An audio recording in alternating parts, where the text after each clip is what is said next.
हमने एक बहुत अच्छा कैंपेन देखा था हिमाचल प्रदेश में और कर्नाटक में, पूरी पार्टी साथ दिखाई देती थी।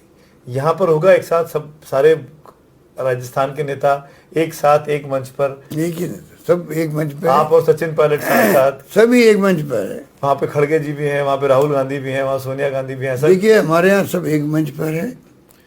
बीजेपी में बिखराव है, हमारे यहाँ नहीं है, वहाँ बिखराव है। विपक्ष में रह के चुनाव लड़ना आसान होता है या सत्ता में रह के चुनाव लड़ना आसान होता है? 18 में आप विपक्ष में थे तो आप चुनाव जीत गए, आपकी सरकार बन गई, आप मुख्यमंत्री बन गए। अब आप सत्ता में रह के चुनाव लड़ रहे हैं, और आप जब सत्ता में रह के चुनाव लड़े तो ट्रैक रिकॉर्ड बड़ा खराब है गहलोत साहब।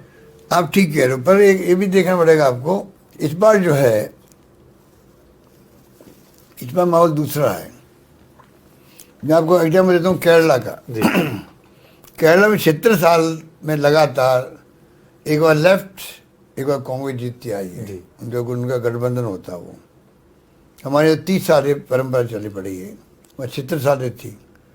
कोरोना के अंदर अच्छा काम किया सरकार ने, इस नाम से सरकार को रिपीट किया जनता ने, वहाँ की जनता ने इस बार केरला के अंदर।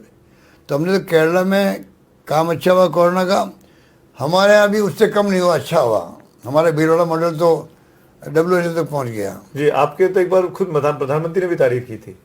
प्रधानमंत्री ने तारीफ उनको भी करनी पड़ी, WHO ने तारीफ करी, और हिंदुस्तान भर में तारीफ हो रही है। शानदार मैनेजमेंट किया, ऑक्सीजन ने किसी को मरने नहीं दिया, इलाज शानदार हुआ। और उसके अलावा जो 25 लाख बीमा हम लेके आए हैं, मान लीजिए हिंदुस्तान में कहीं पे भी नहीं 5 लाख बीमा होता, वो भी 25 मिनट जनता के लिए होता है। हमारे यहाँ गरीब अमीर सबके लिए बीमा कर दिया राजस्थान के अंदर, एकमात्र राज्य राजस्थान है। राइट टू हेल्थ एक्ट बना दिया हम लोगों ने।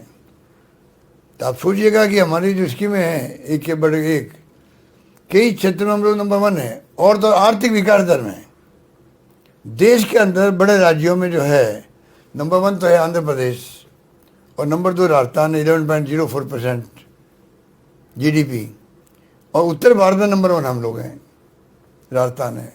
तो हमने वित्तीय प्रबंधन करके दिखाया है, तब जाके 30 स्कीम लेके आ रहे हैं। महंगाई के लिए जिम्मेदार कौन है? ये राज्य जनता जो है वो कई बार मोदी जी को बोलती है तो कई बार आपको भी कहती है। देखिए, तो जनता तो जनार्दन है, उनकी बात सबको माननी पड़ती है। पर देखिए इनकी जो मेन तो पेट्रोलियम समझ लीजिए आप सेक्टर जो है, तो डॉक्टर मनमोहन सिंह जी थे तब क्या रेट हो गई थी, 112 रुपये तक चली गई थी मान लीजिए अंतर्राष्ट्रीय कीमतें। तब तो समझ में आती थी कि भाई महंगा पेट्रोल डीजल है। इनके वक्त में आधा हो गया, उसके बावजूद इन्होंने क्या किया, एक्साइज ड्यूटी को बढ़ा दिया, कम नहीं किया। और इंटरेस्टिंग बात क्या कि मैं अपनी बात समाप्त करता हूँ कि जो एक्साइज ड्यूटी बेसिक होती है उसमें हिस्सा राज्यों का होता है, उसको तो कर दिया जीरो के बराबर कर दिया, मैंने बहुत कम कर दिया।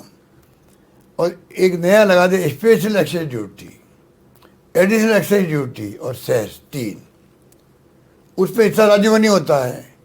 लूट मचा रही इन लोगों ने, जनता समझती नहीं इन बातों को। तो समझाइए ना, चुनाव में समझा नहीं बात है, ये समझाते हैं हम लोग। चुनाव है, अभी समझाना पड़ेगा। डेमोक्रेसी समझाते भी हैं, हमारा फर्ज बनता है।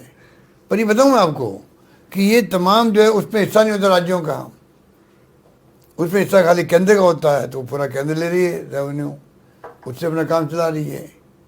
एक आखिरी सवाल, इसके बाद मैं जानता हूँ आपका वक्त ज़्यादा हो रहा है, अगले मुख्यमंत्री आप ही होंगे जीते तो? इसमें कोई शक मैं शुबा जब तो नहीं? शुरू में कह चुका आपको, मैं अति संतुष्ट पॉलिटिशियन में हूँ। मुझे पार्टी ने इतना विश्वास किया मुझ पर, और सोनिया गांधी जी अध्यक्ष बनी, कांग्रेस प्रेसिडेंट, उसके बाद पहला फैसला उन्होंने मुझे मुख्यमंत्री बनाने का किया था जी, 98। तो मुझे अगर विश्वास करके 98 में मुख्यमंत्री बनाया, तो मेरी ख्वाहिश ये रहेगी कि भाई 2 बार हम जिता नहीं पाए, चाहे मोदी जी की हवा चल गई हो, एक बार 2G स्पेक्ट्रम और कोलगेट का बदनामी करा के लोकपाल लेके आएंगे, अन्ना हजारे साहब को बैठा दिया, सब काम इन्होंने किया, रहे सिर्फ बीजेपी नहीं किया उस वक्त में। और मोदी जी हवा चला दी, जीत गए वो, हम लोग हार गए बुरी तरह से। उसके पहले भी कुछ कारण ऐसे रह गए, मैं उन कारणों नहीं रहना चाहता, पर उस वक्त भी शानदार हमने काम किया था।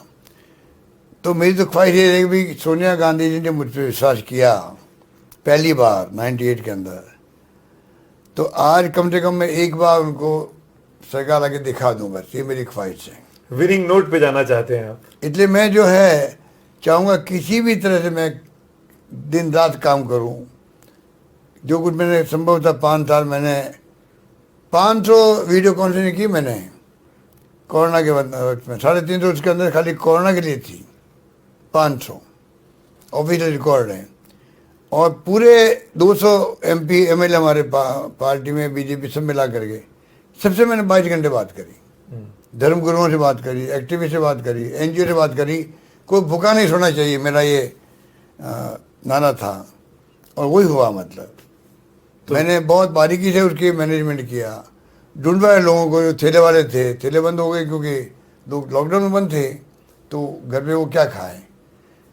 जो लोग रात दिन सो जाते हैं, स्टेशन पर सो जाते हैं, रन बेसम रहते हैं, ढूंढा के 35 लाख लोगों को उनको मैंने DBT करवाई, बैंक में खाते खुलवा करके।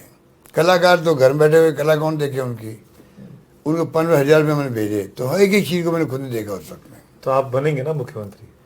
ये सब हाईकमांड और कांग्रेस विधायक दल तय करता है और मुझे उसमें विश्वास है बस। चलिए, बहुत बहुत शुक्रिया, बहुत बहुत धन्यवाद NDTV से बात करने के लिए।